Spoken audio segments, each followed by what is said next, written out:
What are you going to do in 2025? Well, I know one thing for certain you'll be doing. You will be voting. Possibly in March, but perhaps as early as April. It could be that early.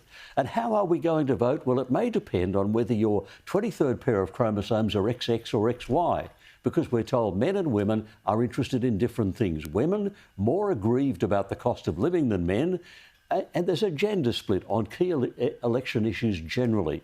Men apparently more in favour of nuclear power and more concerned about left-wing ideology. Women more concerned about the cost of living and less inclined to trust governments. So, Lucy, is there a gender split in this election? Oh, my gosh, who would have thought men and women are different?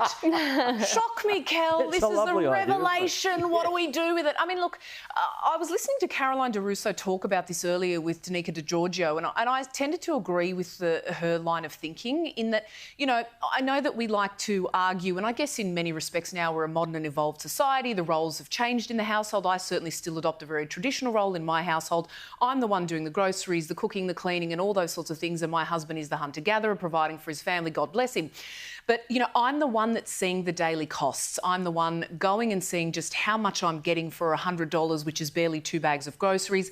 I'm the one usually seeing the bills come in and all of those sorts of things. So, and I also think to a degree that it's a lot of this fear-mongering around nuclear that has very much kind of, I guess, potentially scared women off, and they've seen the surface level of it, and that's sort of, you know, really gotten to them. And when I speak to most women, and a lot of them very intelligent, a lot of them in the corporate world, etc., to be fair to them, a lot of them aren't as invested in finding out what nuclear is all about, right? And the impacts and you know, the safety issues surrounding it that existed, where, you know, in the days of Fukushima and Chernobyl, that we've evolved from that we do have a plant in Lucas Heights, for example, that's been running without much issue. So I think that those are the key kind of fundamental points where we can see a bit of a divide there. But I'd encourage most women to have a look at nuclear and to really explore a lot around it, and you'll understand why very quickly that countries like United States, why they have bipartisan support for something like this and why it is the most reliable and stable form of energy going forward. And this research that's been done, Evelyn, suggests that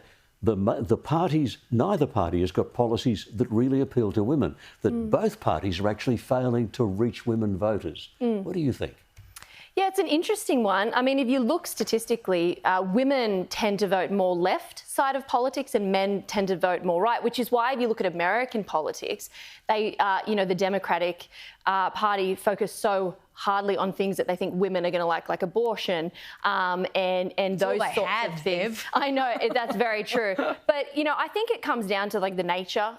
You know, you're not allowed to say this, it's taboo, but, you know, men and women are different, you know, colour. It's shocking. I'm actually grateful that we're able to say that live on TV. Men and women are different.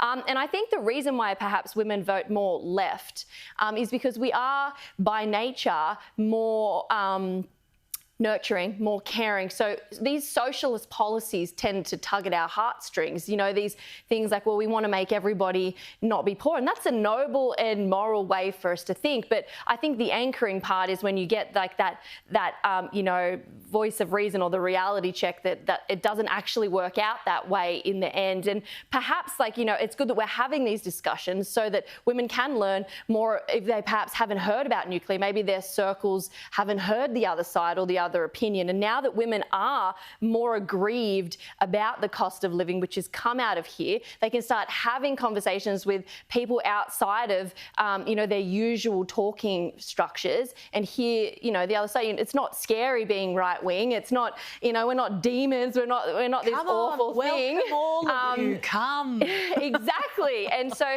these conversations are really good because I think the women vote is so important for policies. And I think sadly we've perhaps got it so wrong because we've convinced women for such a long time that, you know, anyone on the right basically hates them, which is not true. So good that this is coming out and hopefully change can happen. Well, the political wonks are very fond of saying the Liberal Party has got a women problem. But this research is suggesting, Lucy, Both parties have got a women problem. Do you think there's a failure of politicians to connect generally with women? I think it's a failure on the voters' part, to be honest, because, and I asked... The women?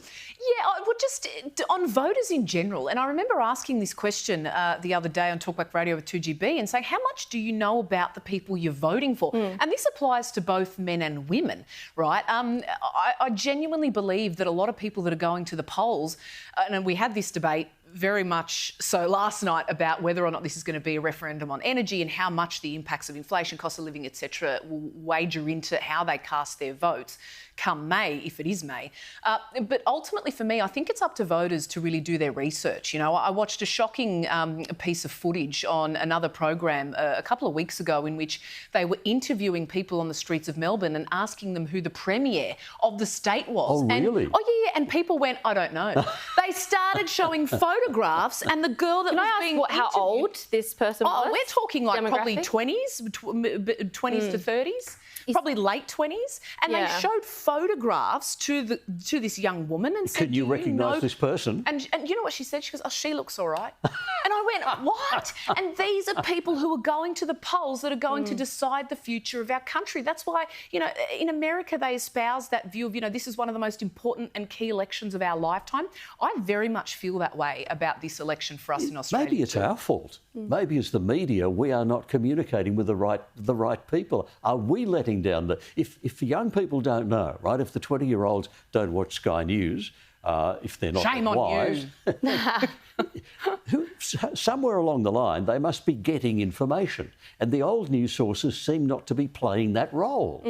I think a lot of younger generations kind of follow what their parents do, and I know, my parents. Oh, really? I've radicalised them. I have a 15-year-old son, and a 15-year-old son exists to say, "No, Dad, you're wrong." That's what 15-year-old sons do all the time. They don't follow their parents all the time. But I do think, and statistics do show, particularly young women, they usually do what their dad does, what their father does. And so what our parents of our generation used to do was just basically do what our parents did and who our parents voted for. And once upon a time, you could trust the ABC, you could trust these mainstream media things. And I think now that there's been a shift, they need to start going outside. I'm not saying to, be disrespectful to your parents, but look at other different news sources like Sky News, like listen to us. But do your own research. And stuff. Yeah, that's right. That's key. So that's an important one. Yeah.